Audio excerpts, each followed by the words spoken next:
We are chatting with Scott Cameron, one of the partners in the Cameron Group, host of this year's and the previous year's Enter the Vortex. This year, 2012, was Enter the Vortex 2 in Seattle.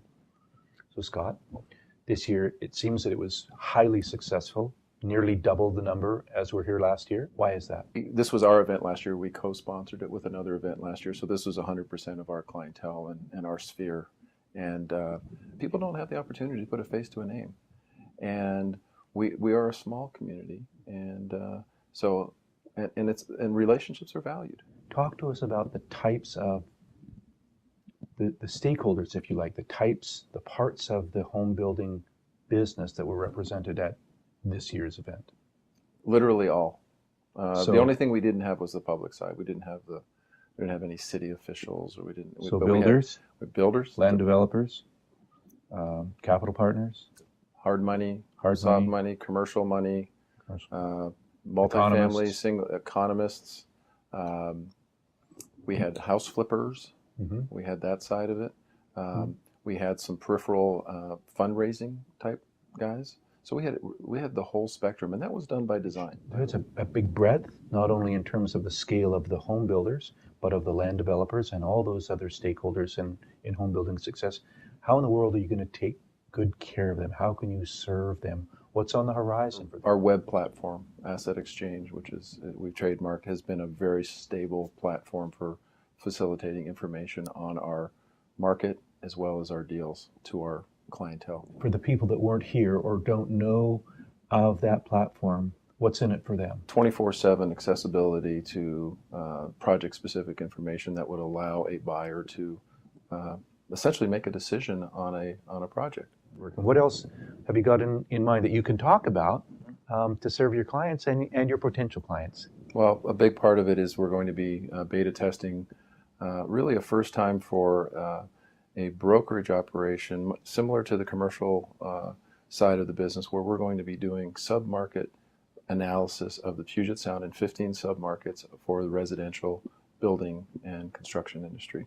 And those are focused on 15 metrics that we've come up with Gardner Economics. Mm-hmm. And we're going to be beta testing those with banks, with developers, with the builders, so that we can do a really good job of providing information on what's going on in a particular marketplace. Okay. As you are counseling those clients and new clients, potential clients, and for that matter, not just counseling, but as you are protecting them from bad decisions or bad operators, what's going to keep you awake at night on behalf of those clients? I think the only thing that would keep me awake is that we're not being consistent, and we're not taking the high road.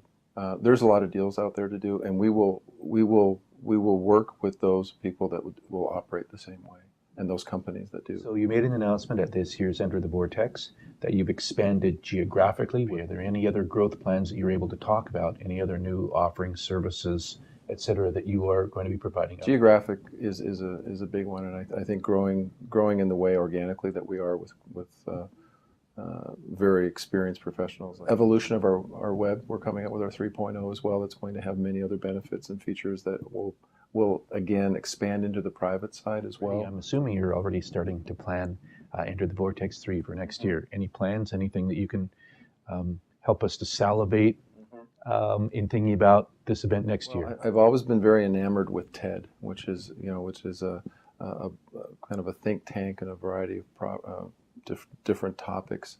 I'd like to really do something like that. I think people are ready for more. I think we want to be challenged. I think, if I may, the most common thing that I heard tonight is people come to this event and they leave feeling better. Mm-hmm.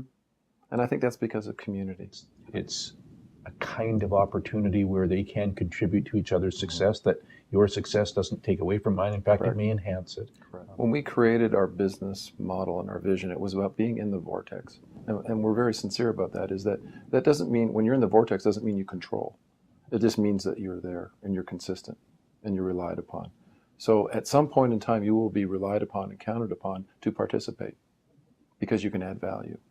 That's the premise. If you're going to ask what's the change in the future, we're all looking to each other to say we're not going to make the same mistake. And it's good to have other people to talk to about that. Because we are going to do it differently, and how we're going to do it differently. And we're going to do it differently and asking others for help. out in Ukraine. Scott, Thank you. congratulations Thank again. you. Terrific Thank you. event tonight. Thank you.